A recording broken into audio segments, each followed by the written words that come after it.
সরকারি কর্মচারী কাম বেনামী সাংবাদিক সজল হোসেন ওরফে সুমনের বিরুদ্ধে মামলা দায়ের বিলোনিয়া থানাতে। সাংবাদিক অশোক দাশগুপ্তের বিরুদ্ধে ভিত্তিহীন সংবাদ পরিবেশন করে মানসম্মান নষ্ট করে হেয় প্রতিপন্ন করার অপরাধে এই মামলা দায়ের সাংবাদিক অশোক দাশগুপ্তের। পাশাপাশি সাব্রম মহকুমার রূপাইছড়ি ব্লকের সমষ্টি উন্নয়ন আধিকারিকের কাছে লিখিত অভিযোগ দায়ের ত্রিপুরা জার্নালিস্ট ইউনিয়নের পক্ষ থেকে।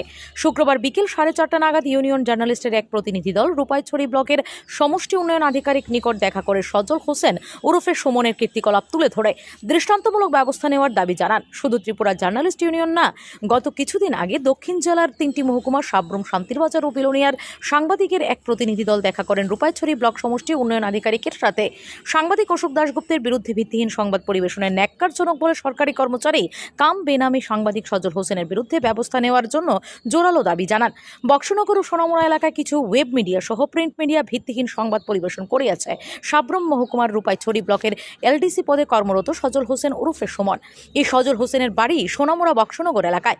সেই একজন রেগুলার পোস্টের সরকারি কর্মচারী। এই সজল হোসেন সরকারি চাকরির পাশাপাশি কিছু ওয়েব পোর্টাল খুলে ব্যবসা চালিয়ে যাচ্ছে বেনামে।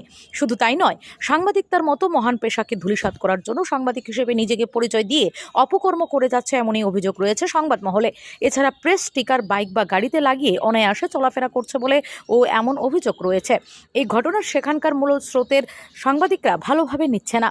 এমনকি সেখানকার মূল স্রোতের সাংবাদিকদের একটা প্রশ্ন, কবে থেকে সাংবাদিক এই সজল হোসেন? সে সাংবাদিক নাকি সরকারি কর্মচারী? সরকারি কর্মচারী হয়ে কিভাবে সাংবাদিক হলো, এই নিয়ে তোড়জোড় শুরু হয়েছে সংবাদ মহলে। সজল হোসেন আপনার এখানে চাকরি করে, যতটুকু আমাদের ধারণা, মানে সজল হোসেন নামে, তার বাড়ি হচ্ছে বক্সনগর।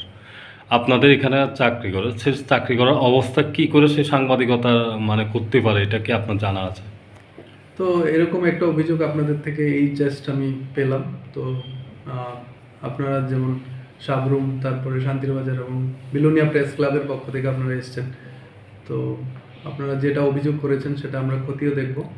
তো যতটুকু আমার জানা আছে, সার্ভিস কন্ডাক্ট রুলে এরকম কোনো প্রভিশন নেই যে চাকরিজীবী হয়ে আলাদা সাংবাদিকতা করা বা করা। সো এটা বহির্ভূত, মানে ইজ নট পারমিসিবল। তো ওই অভিযোগটা আমরা রিটেন অভিযোগ আমরা পেলে তারপর আমরা হায়ার অথরিটিকে ইনফর্ম করে খতিয়ে দেখবো, ব্যাপারটা ইনকোয়ারি করব। সজল হোসেন কোন পদে কর্মরত আছে? উনি এলডিসি। এখন কি তাই নিয়মিত অফিসে আছেন? উনি ছুটি নিয়েছেন 2 দিন। এসডিএম অফিসে ওনার কাজ আছে, সে বলে 2 দিন ছুটি নিয়েছিলেন। সবসময় কি আসে অফিসে? সব সময় বলতে যখন আসে না, আনঅথরাইজড অ্যাবসেন্ট থাকে, ওটার জন্য আমরা রেগুলার অ্যাকশন নিই, মানে শো কজের মধ্যে আমরা করে থাকি, হয়তো স্যালারি করি। Bureau report, S Bharat live 24 hours.